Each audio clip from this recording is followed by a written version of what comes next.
Exercise number 4.2 हमने question number 1 देखा, question number 2 देखा।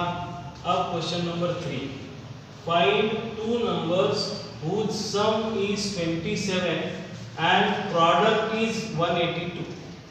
अब क्वाड्रेटिक इक्वेशन में एक बात याद रखें, क्वाड्रेटिक इक्वेशन में वेरिएबल एक ही होगा। जब हम लोग लीनियर इक्वेशंस इन टू वेरिएबल की बात करेंगे तब एक्स एंड वाई ऐसे दो वेरिएबल होंगे, लेकिन इस एग्जांपल में हम लोग क्वाड्रेटिक इक्वेशन में ये इक्वेशन सॉल्व कर रहे हैं तो इसमें एक ही वेरिएबल होगा। फिर हम लोग क्या करेंगे, सॉल्यूशन में टू नंबर्स बोला गया है तो हम लोग क्या करेंगे, let first number equals to X, फिर condition according to the condition, according to the condition क्या है, first number plus second number equals to 27 whose sum is 27, sum is 27। First number को हमने x माना, सेकेंड नंबर हमको मालूम नहीं है तो सेकेंड नंबर हमने एज इट इज लिखा, तो सेकेंड नंबर क्या होगा, second number is 27 minus x। ये हो गया आपका फर्स्ट नंबर, ये हो गया आपका सेकेंड नंबर। अब उन्होंने कंडीशन दी हुई है, find two numbers whose product is 182। ये दोनों नंबर का प्रोडक्ट कितना दिया हुआ है, प्रोडक्ट इज हाउ मच, 182। किसका प्रोडक्ट, फर्स्ट नंबर और सेकंड नंबर का। तो हम क्या करेंगे, x 27 minus x equals to 182। x से मल्टीप्लाई करोगे तो क्या होगा, 27x minus x square equals to 182। अब याद रखिए क्वाड्रेटिक इक्वेशन में जो हाईएस्ट डिग्री वेरिएबल है वो माइनस नहीं होना चाहिए, जनरली माइनस नहीं होना चाहिए। तो हम क्या करेंगे, इसको शिफ्ट कर देंगे उधर, तो ये 182 एज इट इज, माइनस उधर चला गया तो x स्क्वायर हो गया, 27 उधर चला गया तो माइनस 27x हो गया। ये जस्ट आपके समझने के लिए है। अब मैं इसको क्या करने वाला हूँ, x square minus 27x plus 182 equals to 0। ये हो गया आपका क्वाड्रेटिक इक्वेशन। अब आपको इसके रूट्स फाइंड आउट करने हैं ताकि आप ये दो नंबर फाइंड आउट कर सकें।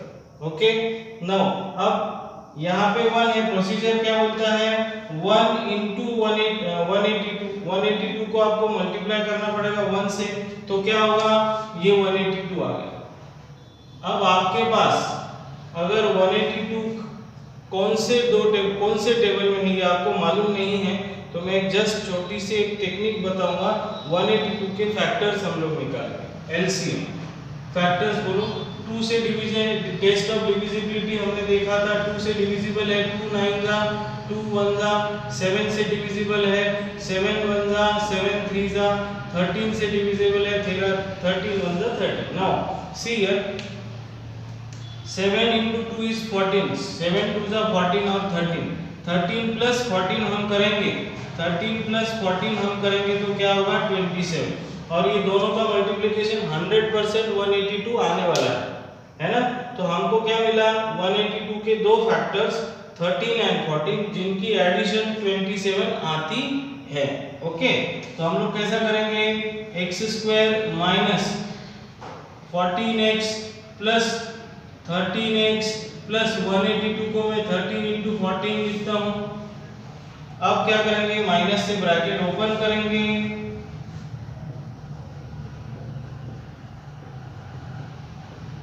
ओके। अब ये दोनों में से हम लोग क्या कॉमन निकालेंगे, x।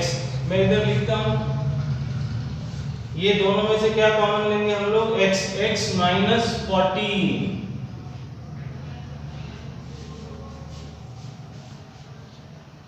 x minus 14 minus 13 common लिया तो सबके साइंस चेंज हो जाएंगे, x minus 14 equals to 0। Correct है।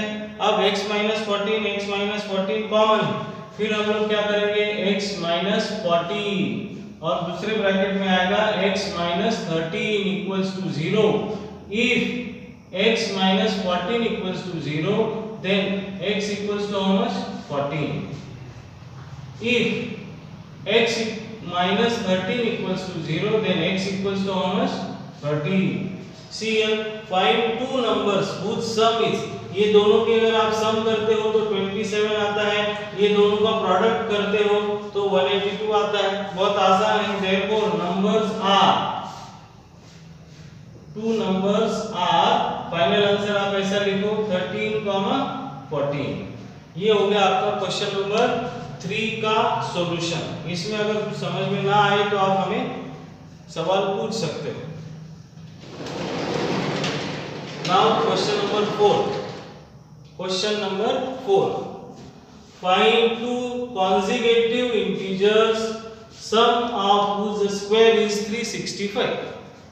consecutive का मतलब एक के बाद मतलब 1 के बाद क्या आएगा 2, 2 के बाद क्या आएगा 3। तो हम लोग कंसीडर करते हैं let first number equals to x, second number और second integer is x plus 1। अब अकॉर्डिंग टू द कंडीशन क्या है, अकॉर्डिंग टू कंडीशन क्या बोला हुआ है, स्क्वायर्स और उनका sum is how much 365। Sum of whose square is 365। तो ये x स्क्वायर है। आपको a plus b bracket square का फार्मूला याद ही होगा, a square plus 2ab plus 1 sorry b square equals to 365। x plus x is 2x square plus 2x, ये 1 इधर ही है, ये 365 इधर आ गया तो माइनस हो जाएगा 365। तो आपका आंसर क्या होगा 2x square plus 2x minus 364 equals to 0। Now again see 2 2, this is even number, so these numbers are divisible by 2, so divide by 2 is how much, 2 1s are 2 8s are 2 2s are 182।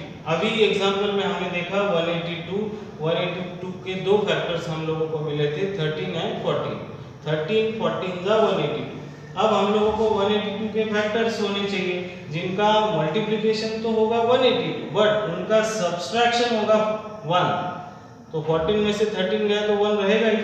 तो हम लोग इसको ऐसा लिख सकते हैं x square plus 14x minus 13x minus 182 को लिखूंगा 13 इंटू 14।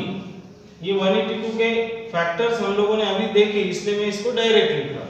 कॉमन क्या निकालोगे, x प्लस 14 माइनस 13 कॉमन लोगे तो x प्लस 14 माइनस कॉमन निकालने से अंदर के सारे साइन चेंज हो जाते हैं। Now x plus 14 x minus 13 equals to 0. If x plus 14 equals to 0, then x equals to how much? Minus 14.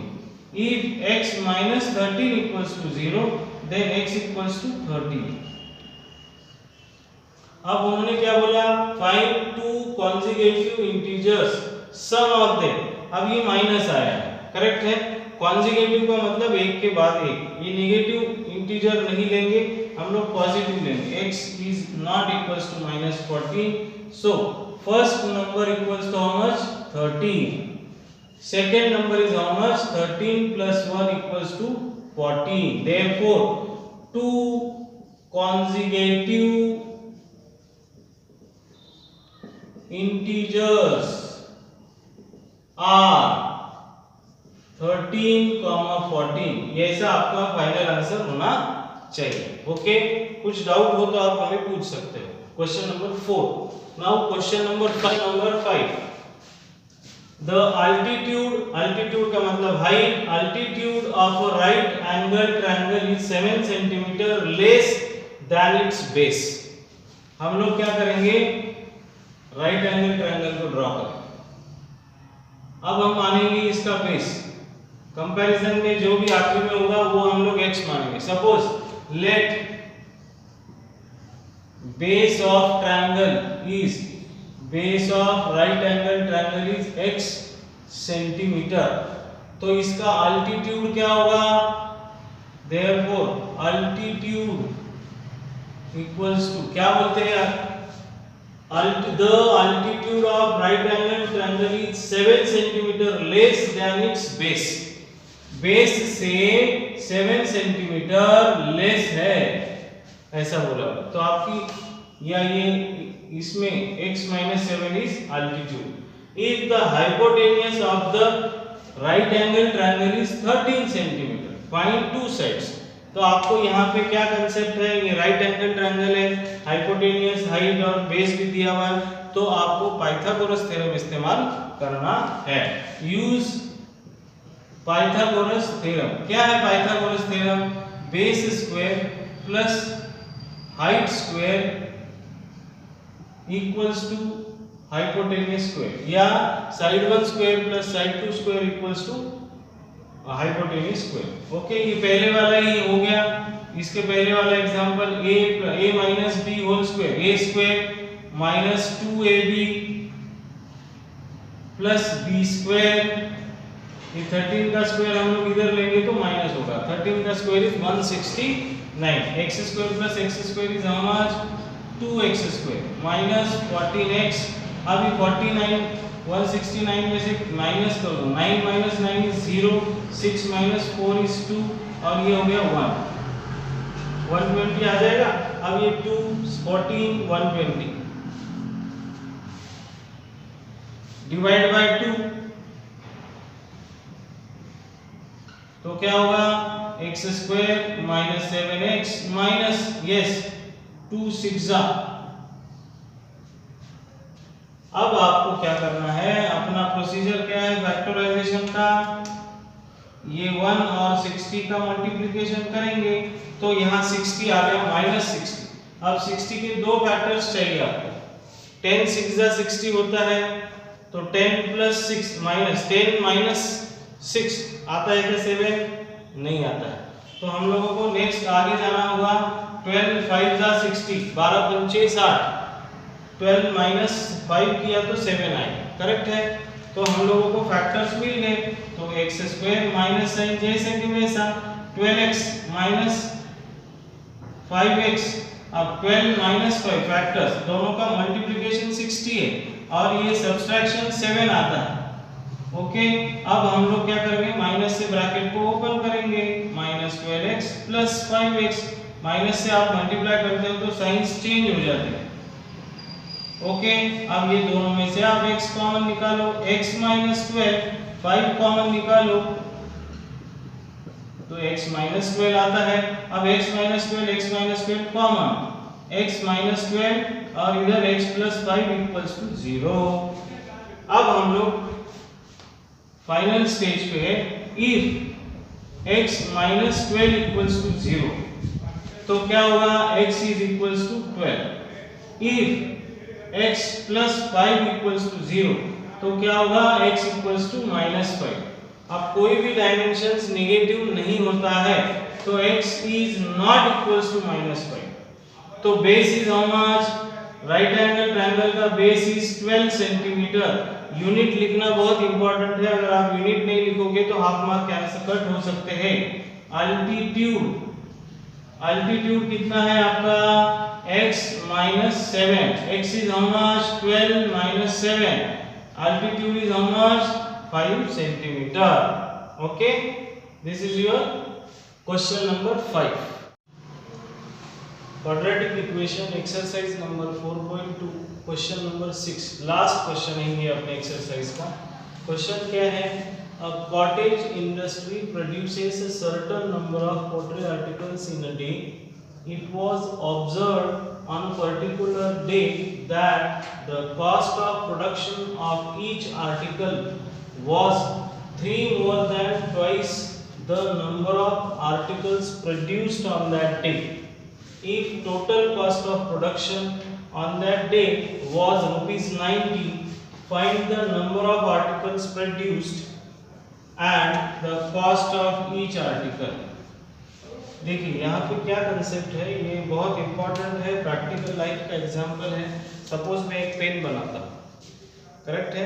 अगर मैं एक पेन बना रहा हूँ, कितने आर्टिकल्स बना रहा हूँ मैं, सपोज मैं 1 आर्टिकल बना रहा हूँ। इस आर्टिकल है ना, इसकी एक कॉस्ट होगी, सपोज ये 10 रुपए का पेन, मैंने एक पेन बनाया 10 रुपए का, मैंने अगर 10 पेन बेचे तो कितना रुपीज आएगा मुझे, number of articles into cost of one article is equals to total cost, है ना, ऐसे होगा। तो मल्टीप्लिकेशन का कंसेप्ट हम लोग यहाँ इस्तेमाल करने वाले हैं। ओके, तो देखिए यहाँ पे क्या बोला है कि वो कॉटेज इंडस्ट्री कुछ आर्टिकल्स बनाती है। कितने आर्टिकल्स बनाएगी दिन भर में? एक पेन तो नहीं बना पाऊंगा मैं, 1000 पेन कम से कम बनाऊंगा, है ना। तो यहाँ पे हम लोगों को कंसीडरेशन क्या करना है, let the total number of articles, total number of articles x, है ना। दिन भर में x आर्टिकल्स उन्होंने बनाए। अब एक आर्टिकल बनाने की कॉस्ट उन्होंने यहाँ दी हुई है, that the cost of production of each article, each का मतलब एक आर्टिकल बनाने के लिए कॉस्ट ऑफ प्रोडक्शन दिया हुआ है ना। तो मैं यहाँ लिखता हूँ कॉस्ट ऑफ प्रोडक्शन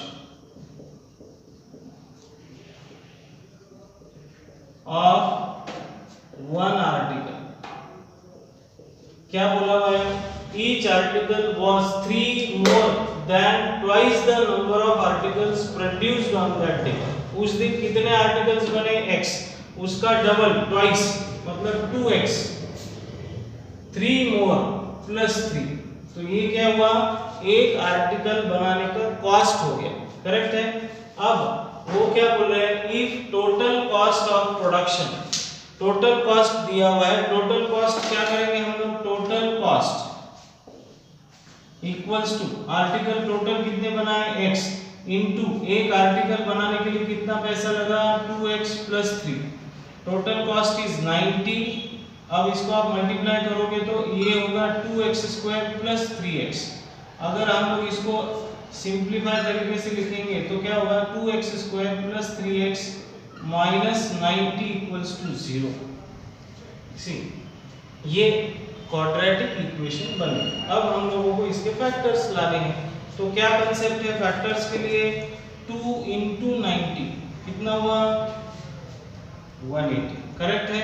अब यहाँ माइनस साइन है तो हम लोगों को 180 के फैक्टर्स चाहिए जिनका मल्टीप्लिकेशन 180 होगा, लेकिन उनका सब्सट्रैक्शन ये मिडिल टर्म होगा। कैसे करेंगे, 180 आपको समझ नहीं आ रहा है तो हम लोग इसके फैक्टर्स निकालेंगे। कौन से टेबल में ये आपको समझ में नहीं आ रहा है तो हम लोग क्या करेंगे, इजी मेथड है, इसके फैक्टर्स लेंगे।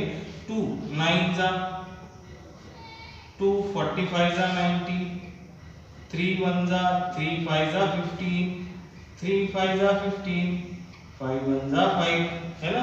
तो ये आ गए फैक्टर्स। अब आपको क्या करना है, ये फैक्टर्स की एडजस्टमेंट करनी है। क्या होगा, दो फैक्टर्स फाइंड आउट करने हैं जिनका सब्सट्रैक्शन आपको 3 चाहिए। 5 3 जा 15, 3 2 जा 6, 6 2 जा 12, 15 minus 12 is how much, 15 minus 12 is 3। हो गया ना। आप लोगों को फैक्टर्स मिले 15 into 12, ये दोनों का मल्टीप्लिकेशन करोगे तो 180 आए। तो हम लोग इसको कैसे लिखेंगे, 2x स्क्वायर। अब यहाँ प्लस साइन है, 15 बड़ी वाली टर्म पहले, छोटी वाली टर्म बाद में। 15 minus 12 is how much, 3 minus 90 equals to 0। हो गया, फैक्टर्स भी आ गए। अब इसको सॉल्व करना है, 2x स्क्वायर प्लस 15x। अब ये प्लस साइन है, प्लस से ब्रैकेट ओपन करेंगे तो कोई साइन चेंज नहीं होगा, तो मैं क्या करता हूँ, -12 पहले लिखूंगा, प्लस 15 बाद में लिखूंगा, माइनस 90 को लिखूंगा 15 इंटू ऐसे 90 लिखूंगा। चलो ओके। अब क्या करना है, ये दोनों में जो कॉमन है वो निकालना है, 2x कॉमन। यहाँ क्या होगा, x स्क्वायर है तो x माइनस 2 6 जा 12, correct, plus 15 common, x minus 6, 15 6 जा इक्वल्स टू 0। देखिए x माइनस 6 कॉमन है, 2x plus 15 equals to 0। Okay, if x minus 6 equals to 0, then x is equals to 6. If 2x plus 15 equals to 0, then 2x equals to minus 15, x is equals to minus 15 by 2. See, practical life में कोई भी value negative नहीं होगी। आप किसी दुकान वाले को जाके बोलोगे -1 पेन दो, -2 पेन दो, नहीं बोलोगे, है ना। वैसे ही हम लोगों के इस प्रैक्टिकल एग्जांपल में निगेटिव कॉस्ट या निगेटिव आर्टिकल्स हम लोग बनाते नहीं हैं, इसलिए x is not equals to -15/2। तो x इक्वल्स टू हमारा 6, हमने x क्या माना था, टोटल नंबर ऑफ आर्टिकल्स 6। उन्होंने क्या बोला, find the number of articles, therefore number of articles कितने हुए, 6 नंबर्स। और बोला टोटल कॉस्ट इन रुपीस।